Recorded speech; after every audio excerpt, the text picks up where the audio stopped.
নমস্কার বন্ধুরা, আমি বর্তিকা। তোমরা দেখছো বর্তিকার রান্নাঘর। আজ বানাবো ফুলকপি আলু দিয়ে রুই মাছের পাতলা ঝোল। তাহলে তোমরা দেখতে থাকো।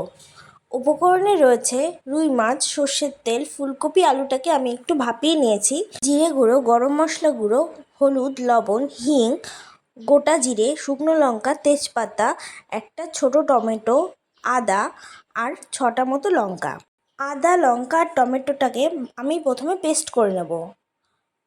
কড়াইতে সর্ষের তেল দিয়ে মাছগুলো ভেজে নেব।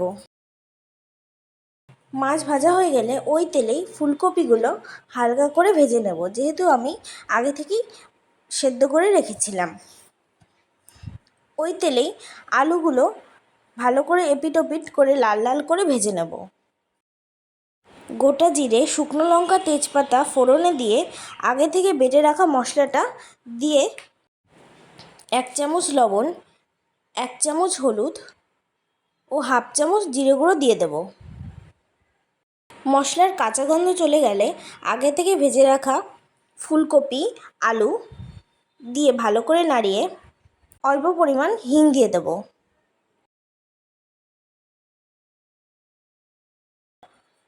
তেল ছেড়ে আসলে দিয়ে দেব পরিমাণ মতো গরম জল।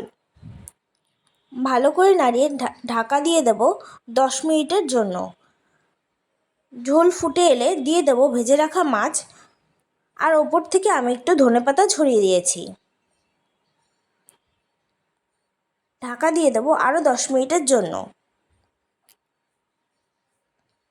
10 মিনিট পর ঢাকা খুলে হাফ চামচ গরম মশলা দিয়ে নামিয়ে নিলেই রেডি রুই মাছের পাতলা ঝোল। কেমন হয়েছে বন্ধুরা অবশ্যই জানাবে, আর ভালো লাগলে আমার চ্যানেলটিকে লাইক, কমেন্ট, শেয়ার এবং সাবস্ক্রাইব করে দিও। আর অবশ্যই বাড়িতে একবার ট্রাই করে আমাকে জানিও।